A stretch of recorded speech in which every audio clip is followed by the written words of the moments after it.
In the last 28 days, the Nigerian Navy has destroyed at least 40 illegal refineries and over 3 billion worth of materials used for such refineries in the Operation River Sweep.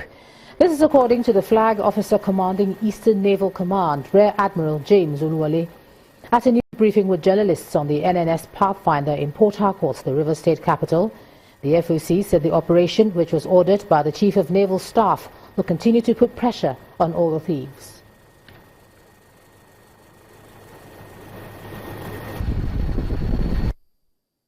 The participating units arrested 3 vessels engaged in various maritime crimes.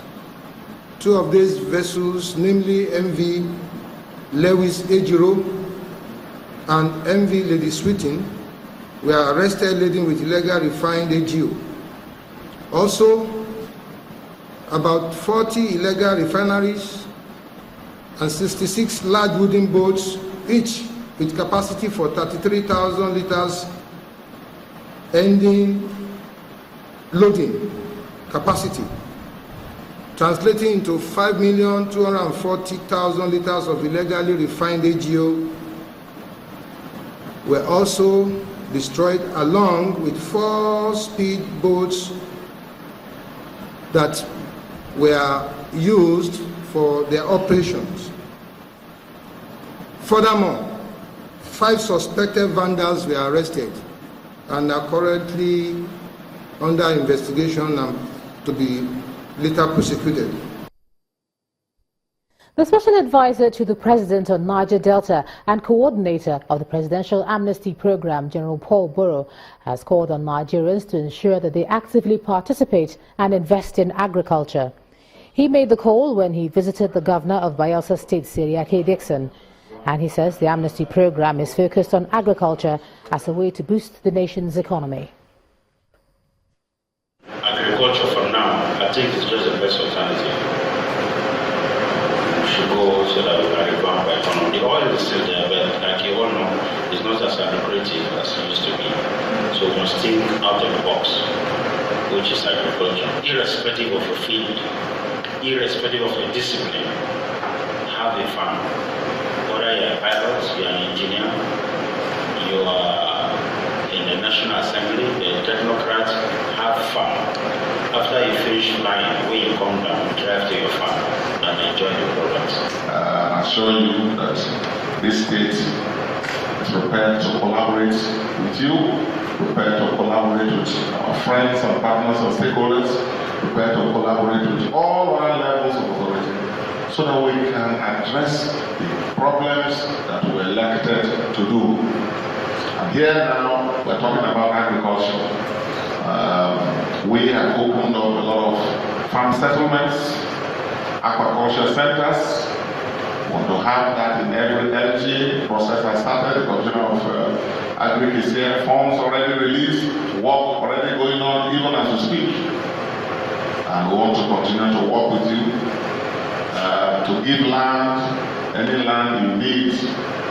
We will provide land and work with you so that our young boys and girls and even ex-agitators can now fit into the agricultural sustainable development program. Let's take a look at some business news now. Here's Melinda Akinlami.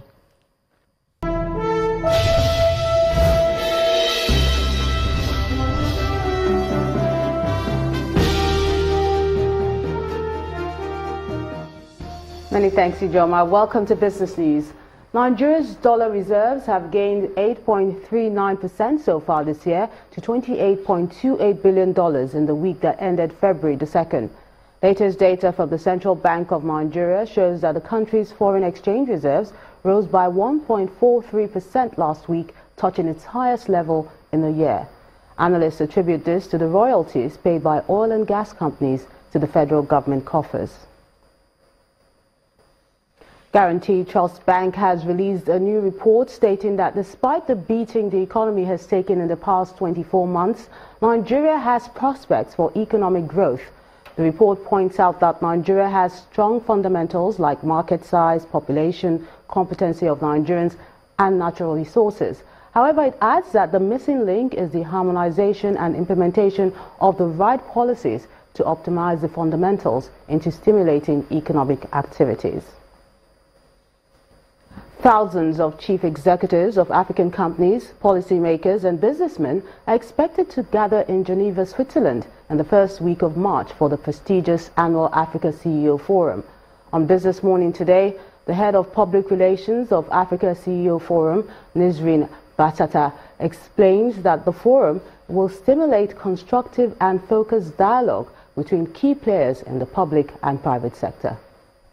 15 years, Africa was having a sustained growth, and now Africa is going through quite a tough period, and our forum is here to help foster the dialogue between public sector and private sector. And now I believe that more than ever, the public sector, the private sector has to play a key role, a significant role in the economic strategic development of our continent. So this is why our forum is mainly dedicated to CEOs coming from the private sector, from African companies, but also from international companies too. Equities on the local burst opens the second week of February on a negative note, with losses across key sectors of the market. Let's join Harriet Agweng for the details.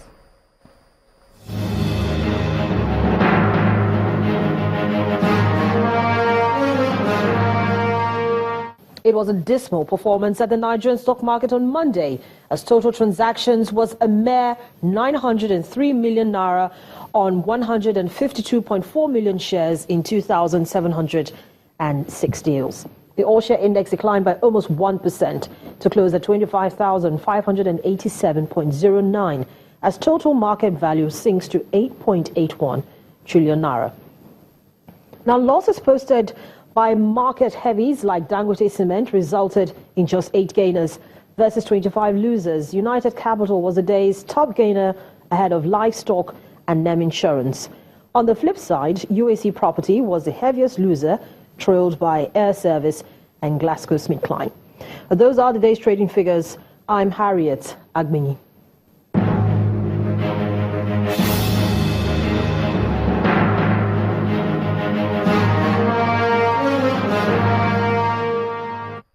U.S. stocks opened slightly lower today ahead of another busy week of earnings. With more details is VOA Channels TV business correspondent Jill Malandrino from the NASDAQ market site in New York. U.S. stocks are trading slightly lower in the first hour of trade. There's little in the way of economic data or corporate earnings today to provide investors with just cause for a move, but markets will look for new policies from the Trump administration. Over the weekend, the administration's immigration order barring citizens from 7 mainly Muslim countries and temporarily blocking refugees was in legal limbo after an appeals court denied the Department of Justice's request to restore the ban on Sunday. Let's turn to the trading week ahead. The earnings parade marches on, with mostly retail, industrial, and material companies on top, as well as Twitter. There are few, if any, potentially market-moving data reports on tap in the U.S., Europe, or Japan this week. A handful of Federal Reserve speakers will be on the circuit, and the U.K. Parliament will continue to debate and then vote next week to whether to trigger that Article 50 and start the process of leaving the European Union. As of now, traders have completely shifted their focus to what Trump and his administration will be doing on a macro level and what specific sectors will be affected. From the NASDAQ market site in New York, I'm Jill Malandrino, and this is VOA Channel's Business News. Let's check out what's happening on the global scene. Most of the world's leading stock markets are looking down on Monday, save for Asia, which is riding on the back of a weak dollar. Let's check out those numbers.